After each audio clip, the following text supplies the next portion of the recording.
CBS 8 sat down with the superintendent of the Sweetwater Union High School District, Dr. Moises Aguirre, to talk about a wide range of issues, everything from cell phone usage in schools to gender identity policies. CBS 8's Kelly Hasselveld joins us live from Montgomery Middle School with what parents need to know. Kelly. That's right, and we covered a wide range of topics. Dr. Aguirre was candid about all of them. The first subject I brought up was cell phones. This week, Governor Gavin Newsom urged districts across the state to really begin limiting their use in schools.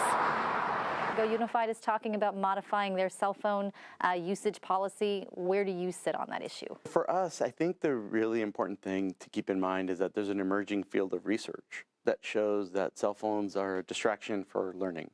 So here at Sweetwater, most of our middle schools already don't allow the cell phone usage in class. There's questions that need to be looked at more deeply around, does this extend beyond the classroom for like passing breaks, for lunchtime and things like that? So those are the times we're trying to fine tune before making this a broader decision for all of our campuses. When it comes to gender identity policies in schools, Dr. Aguirre said they'll follow the state law, which bans school districts from requiring staff to disclose a student's gender or pronoun change to others, including their parents. And we understand that these are very contentious issues. For us, the focus is on making sure that every student feels safe at school. There are approximately 34,000 students enrolled in the Sweetwater Union High School District. More than half qualify for free or reduced lunch. Dr. Aguirre says the district faces funding issues. Money received tied to the pandemic will run out this fall. Do you know how much of a budget shortfall you're going to be facing? So our district budget is contingent and very strongly dependent on the state budget. And so based on that, what we're projecting is we're going to have approximately a $40 to $47 million structural deficit. So that structural deficit basically means we're spending more than we're bringing in. And when people hear budget shortfall or structural deficit, as you called it, they start immediately thinking like, oh my gosh, are there going to be layoffs? And one of the things that we're trying to avoid is that. And so, we don't necessarily know the answer to that question is the reality.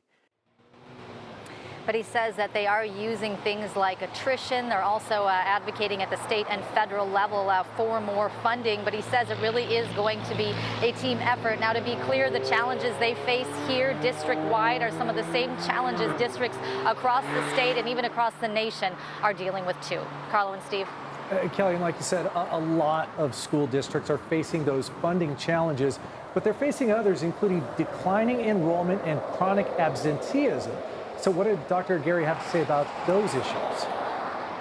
Yeah, and they're dealing with those issues here as well. As for enrollment, yes, they're down about 6,000 students compared to where they were about 10 years ago. Why? He says there's a number of factors, including the high cost of living here, as well as just the fact that people aren't having as many children. As for chronic absenteeism, he says attendance rates are down as well. Right now, attendance rates are about 91, 92%, which is a couple percentage points below what it was before the pandemic that is. But he says things are starting to get a little bit better. Problems definitely not unique to that district, especially when it comes to a lack of money. Kelly, thank you.